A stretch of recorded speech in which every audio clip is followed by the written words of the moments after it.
All right, we're live. Sweet. Okay. We are live. Hi. Hey, everybody. Hello. Hi, Hey, Drew. How hey. are you? Hi. I'm doing all right. How are you Hey, doing, Nathan? I'm doing fantastic. Let's introduce ourselves. Who are you? I am Drew Cleansing, and I am one of the co-founders of the Oregon Brewery Running Series. Who are you? And I am Nathan Freeberg, the other co-founder of the Oregon Brewery Running Series. And we are so excited because today is March Woohoo! 1st, the kickoff of the Hop Forward Virtual Challenge. And Drew, I don't know how your winter activity has been going. I know that you guys have been doing a lot of skiing, which is a different level of fitness. But I gotta say, mine's taken a little bit of a hit. How are you doing physical fitness wise? I actually, surprisingly, I'm doing better, just not running a lot, if I'm being totally honest. Okay. Running has taken a back seat, and I'm doing some, a lot of, body weight exercises, but just very early in the morning. Yes. So, a lot of plyo, a lot of functional strength training is what I've been with doing. Chris Helmsworth? Yeah, I wasn't going to go down that road, but yes, I am working out with Thor's team as often as I possibly can. Are all the workouts with a big hammer that you're twirling around, or is no? They use Stormbreaker. Stormbreaker. Not the. I don't know what the hammer's name, but the Stormbreaker is the large axe hammer that comes later on. Okay, so that's in one of the later Avengers movies. I'm actually doing it in honor of Stormbreaker Brewing. I like that. Doing the Chris Hemsworth workout series. So yes, good for you. I bought a silly app and it's been great. Hey, there's nothing wrong with that. Whatever gets you active and keeps you motivated to keep doing things to move your body and get in shape. Which brings us to the whole reason why we're doing this is the Hop Forward virtual challenge. It's a play on a few different words. But for the next 8 weeks, so March 1st to May 1st, we challenge you to run, walk, hike, really whatever you want to do, as many miles as you can do to just become your best, healthiest version of you. And if you're already registered for this, we're so excited. As of this morning, there was about 55, 60 people registered.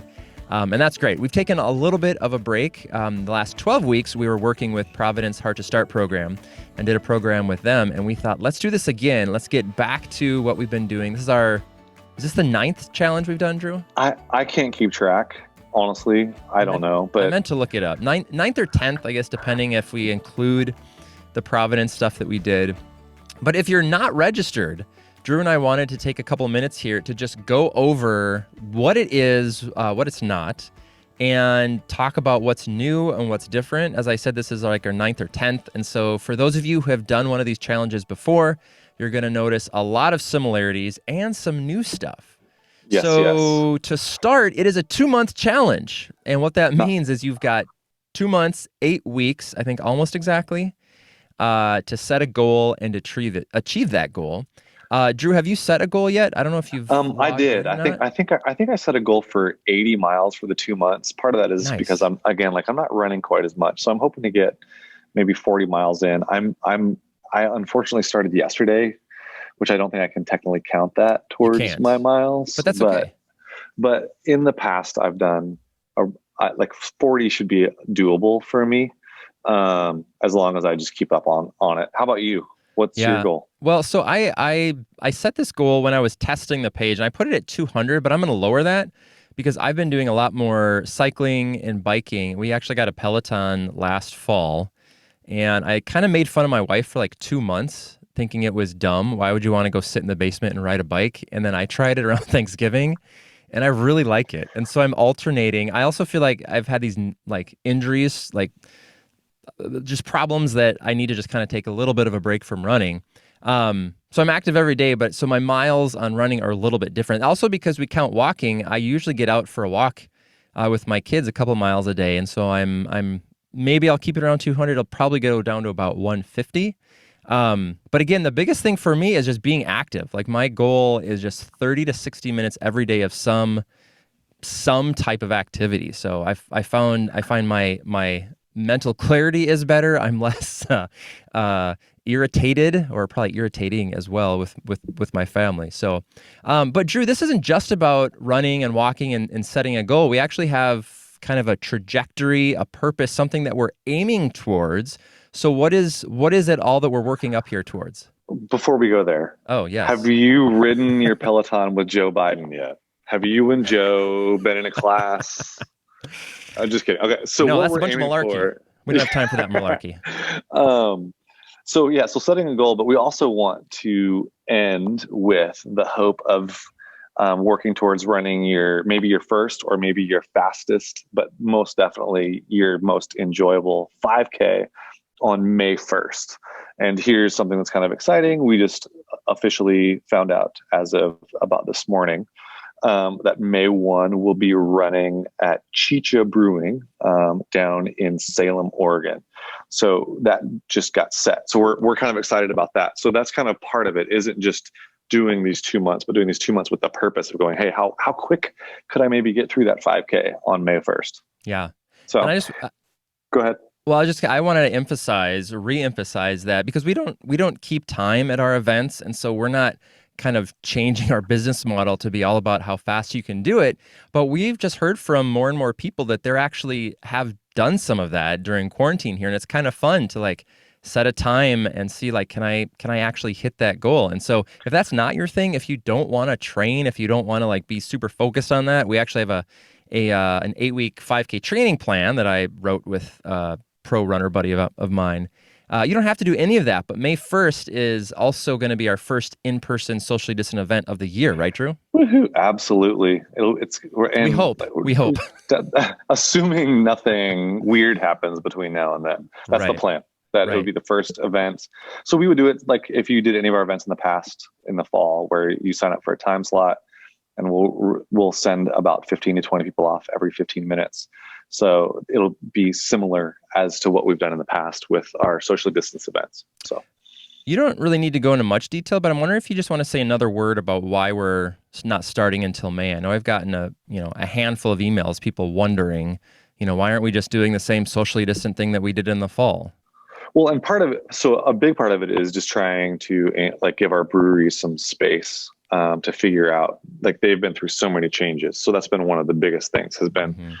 the breweries aren't quite ready to jump back in and until we were able to get inside, and no one really knew when inside was even going to be available at Yeah. any, like, and then it just all of a sudden happened. So that's kind of why we've been slow on getting a schedule, is because we're just trying to be patient with them as to doing it when it's going to make the most sense. Hopefully there'll be more people vaccinated at that point, and there will be a little bit simpler process and a little bit less to be nervous about at that time. So Mhm. Yeah. yeah. And in hindsight, so typically our first event of the year is right in the middle of February, which was during the ice storm. So in hindsight, we couldn't have even had an event. We would Uh, have been canceling events like oh that. my gosh, it wouldn't have worked.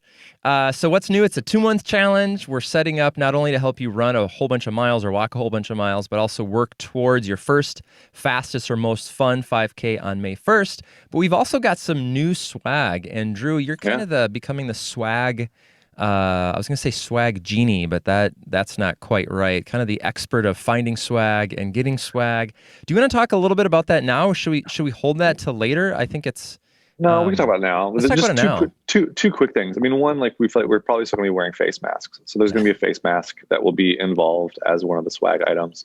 We've got some pretty slick finishers medals that will. I wish I had one that I could dangle up because they came yesterday and they're pretty awesome. But then as I was thinking through the idea of hopping forward, I also am thinking through. I'm excited about like summer coming, and so we have some Yes. slick sunglasses Yeah. to encourage that sun to come out, and then like some.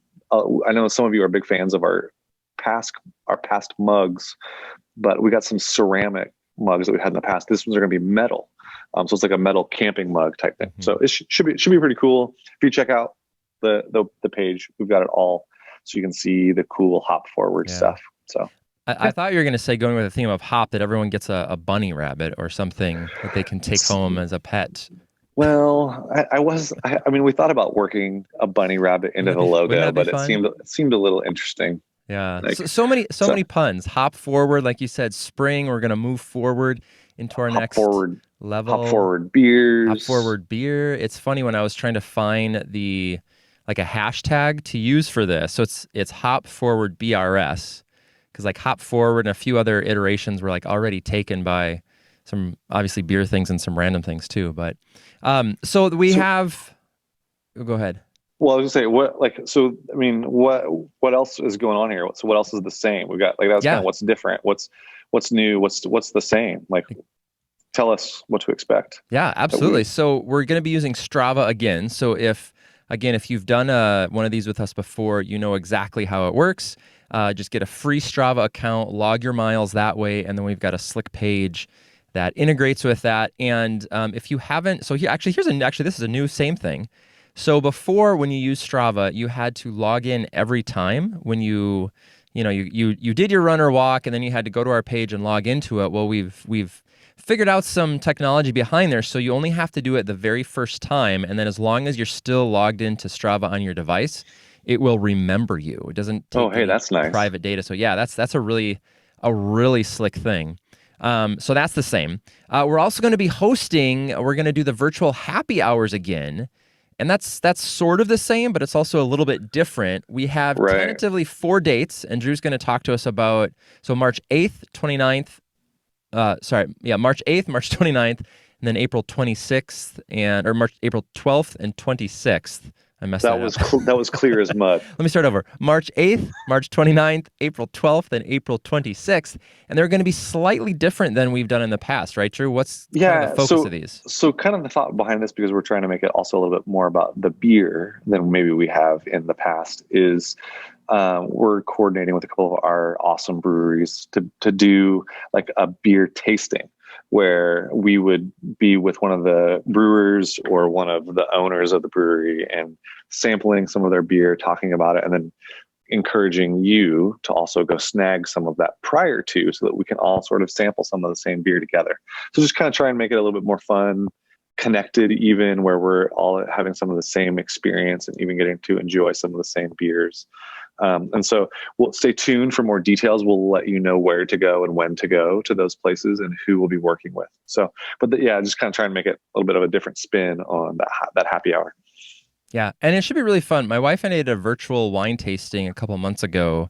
One of the students in my son's class, his parents own Slow Bar over on Belmont, and they got some connection with a winemaker or something. And we thought it was going to be lame, but it was actually kind of fun because you just had all these bottles lined up. You poured them yourself, and they talked about it, and it was great. And if you didn't like it, you could just quietly push it off to the side, and no one's feelings had to get hurt.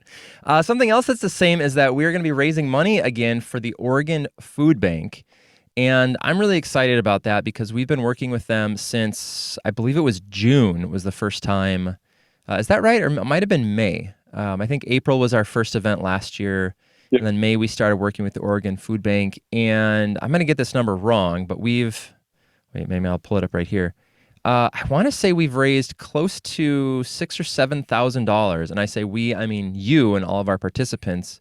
And I don't know if you've been following anything this past election cycle with some of the different, what do you call them? Like just different things that were being voted on to increase how much aid is given to organizations like the Oregon Food Bank. And, just there's such a tremendous need there that I'm really hopeful and excited that perhaps we can raise another $1,000 to tack that on to our total. It's just going to people that are just in a lot of need right now. So, well, and do you remember? I can't remember, but it was like $1,000 provides. Was it $100 provides 3,000 meals or something like that? It feels like it seemed like it went a really far, like a really long. A simpler way to think about it. So $10 provides 30 meals. So yeah, there it is. $100 would be 3,000 meals. Is that right? They did that math? Yeah. So 1,000 would be cool. 30,000 meals. Isn't that wild? Yeah, it is wild. And we've interviewed Kyle, who's I think the community outreach guy from the Oregon Food Bank, and it's amazing how I didn't really know this, but food drives. I don't know if you remember doing that, Drew, growing up, where you donate some cans and whatever. Like $1 is so much more valuable because they can stretch that way better than any deal you can possibly get at the grocery store or anything like that. So. A couple nitty gritty things. So if I was going to say, tell me some details. What do I need to know if I want to do this thing? Here's the deets. So I'm going to share, if you're watching this on Facebook, I'm going to pop this right here. Register here. So if you're not yet registered, there's a great big long link on Eventbrite that you can follow to go to Eventbrite. And there's actually, I think, was it 4 or 5 different levels?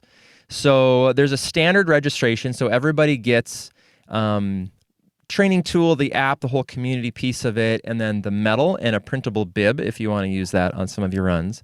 And then there's, it kind of goes up from there. You can upgrade to VIP. So if you want to get a t-shirt or a sweatshirt, we try to price it kind of for everybody to be able to participate if they wanted to. So click on that link I just shared there in, I guess, depending on where you're listening or watching it to, somewhere in the description, the comment section, wherever it is. Go there and register. And you can honestly register anytime between now, March 1st, or April 30th. And as long as you've been running or walking or somehow logging your miles up until that point, our app will, once you're connected to Strava, it'll pull all of that in for you. And let's say you're listening to this a couple weeks down the road and you're like, oh, shoot, I haven't done any of that, but I'd like to start. You can just kind of guess, ballpark it, if you will. Be like, I've probably done 20, 30 miles. Just you can plop that in there. It's a piece of cake. If you're already registered, thank you. We're excited to do this with you again. Make sure you check your email. We've sent someone registered stuff while we were live. Even. Yes. You paid off, Drew. It paid off.